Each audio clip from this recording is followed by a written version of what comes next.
Les lessives qui lavent plus blanc que blanc sont dans le collimateur de 60 millions de consommateurs. Le magazine épingle plusieurs marques de lessives contenant des produits allergisants et mauvais pour la planète, et ça fait scandale. L'auteur de cette enquête, c'est Florent Pommier. Il a testé des marques de lessive et c'est pas toujours tout blanc. Vous pouvez avoir des fortes allergies, des eczémas à cause d'une lessive. Et elle pose aussi des problèmes pour l'environnement, pour les eaux qu'on rejette. Et même si les lessives lavent plutôt bien, ce n'est pas très net du côté de leur composition. L'étiquette ne mentionne pas tout, et même si les lessivistes ont l'obligation de les afficher sur Internet, ce n'est pas toujours le cas. Alors il faut faire attention à certains composants. Ce qu'il faut repérer en priorité, ce sont les parfums allergènes, le géraniol, le citronnellol, le limonène.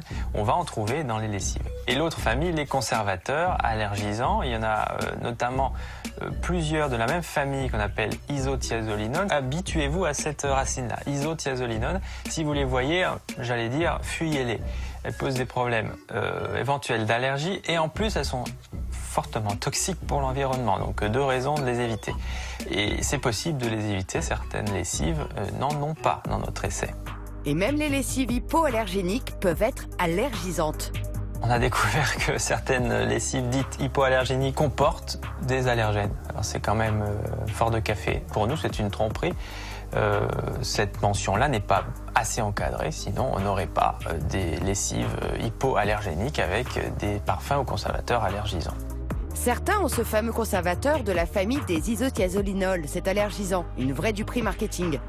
Mais attention, il y a encore plus dangereux. Il y a un colorant qui s'appelle la rhodamine B, soupçonné d'être un cancérigène probable. Il y en a un autre, il y a un colorant bleu patenté V, dans le jargon, qui pose un problème pour l'environnement. On pourrait s'en passer également. Est-ce que c'est gênant d'avoir une lessive qui n'est pas colorée? Et si on se passait des lessives du commerce, c'est la solution que propose Séverine Jérémier. Pour moi, c'était vraiment très important pour mes enfants, ma planète, de trouver une alternative. Et la seule façon de savoir ce qu'on a exactement dans son produit, c'est de le faire soi-même. Juste 7 ingrédients de base vont permettre de réaliser tous les produits d'entretien de la maison. Dans cette box, vous allez découvrir les 7 ingrédients de base pour pouvoir faire vous-même vos produits d'entretien, l'ensemble des produits d'entretien, dont la lessive. Et pour la lessive, justement, pas besoin d'être un parfait petit chimiste. Il suffit de suivre la recette sur le flacon et en moins d'1 minute, on a réalisé son produit pour un coût final de 40 centimes ou par exemple pour la lessive 1,50 €, les 3 litres. Derrière cette idée, il n'y a pas une multinationale, mais juste une jeune créatrice française. Alors, il faut féliciter l'initiative de cette femme, Séverine Jérémier. C'est vraiment une petite entreprise française. Et avec quelques produits de base, juste 7, on peut tout faire pour entretenir la maison. Alors, est-ce que vous pouvez nous rappeler les produits de base? Alors, les produits de base pour une lessive, c'est du bicarbonate de soude, du vinaigre blanc. On rajoute des huiles essentielles qu'on choisit, c'est-à-dire que l'odeur de la lessive de votre grand-mère, vous pouvez la recréer à travers une lessive totalement naturelle qui n'aura aucun impact ni sur l'environnement, ni sur votre peau. Parce que c'est bien ça le problème. Il y a quand même un vrai, je peux me permettre, fichage de tête. Il va falloir donc s'armer de lunettes. Fichage de tête. Je sais pas comment le dire. De gueule. Un foutage de gueule, oui. Fichage de tête. Oui, mais alors foutage, c'est pas un joli mot non plus. Donc je voulais quand même féliciter des marques qui ont tout bon. En tous les cas, d'après ces études, il y a des marques qui ne sont ni nocives pour l'environnement, ni nocives pour la peau. Alors pour une fois, ça me fait plaisir de les citer. Il y a Rainette, qui sont vraiment, alors ça, on se dit, effectivement, quand on se dit vert, on peut faire un effort sur la peau et sur l'environnement. Éco-vert et Rainette, mais un petit challenger qui est Leader Price. Alors Leader Price, les lessives en capsule ont été très bien notées dans cette étude et pourtant, c'est un bas de gamme. Donc bravo à Leader Price. Est-ce que ça lave bien? Mais ça, c'est un prérequis. D'accord. Maintenant, nous, on s'intéresse à prérequis, c'est-à-dire qu'on demande, les lessives lavent bien pour toutes, parce elles ont toutes la même composition.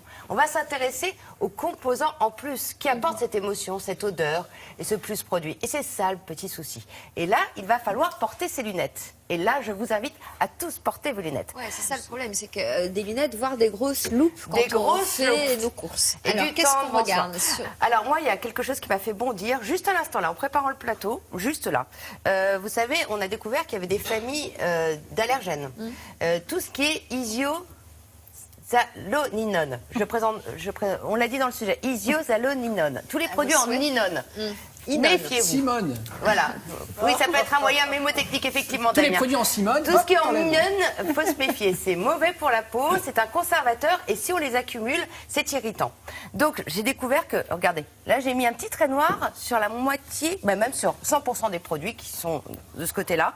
Ils contiennent cette famille de conservateurs. Bon, à la limite, ce n'est pas trop grave. Donc, conservateur mauvais pour la peau. Quand on les démultiplie. En none. En none. Après, il y a aussi tous les linonènes, citronellone, les naines, géronelles. Regardez. Ouais. Donc ça, c'est mauvais pour l'environnement. C'est mauvais aussi pour la peau. C'est aussi un allergisant. Il y en a dans pas mal de ces produits. Et puis alors, celui qui me fait bondir, c'est celui-là, par exemple. Vous lisez comme moi? Peau sensible. Peau sensible. Sans lunettes. Sans lunettes. Attention, peau sensible. Donc, en général, qui dit peau sensible dit je vais respecter la peau et puis je vais... Et là, il y a des nonnes et des L. Ah oui, il y a tout ce qu'il y a. La benzoziatolinone, le fameux dont on doit se séparer. Et puis surtout, ce que j'ai beaucoup aimé, c'est que c'est un peau sensible, mais si on lit l'étiquette, il y a marqué peut produire une réaction allergique. Donc c'est quand même incroyable comme lessive. Donc vraiment, prenez le temps en rayon de tout lire. Et puis surtout, retenez ce que je vous ai dit. Mignonne, méfiez-vous. Et puis Mignonne, surtout, on va parler aussi de la planète. Je sais que vous êtes très sensible à l'eau, à l'océan. Là, on a vu les images d'Alexandre avec ses bidons roses qui ont fait votre joli pull. Mais voilà, pourquoi mettre des colorants dans la lessive? Fuyez cette couleur bleue, cette couleur verte. Il y en a certaines qui sont vertes. C'est un conservateur, un colorant qui n'est absolument pas bon pour l'environnement et qui se répercute dans nos eaux. Et c'est ce qui va créer plus tard peut-être ces algues vertes. Donc franchement, ça, on évite. D'accord? Très bien, passionnant, passionnante étude de 50 millions de consommateurs. Alexandre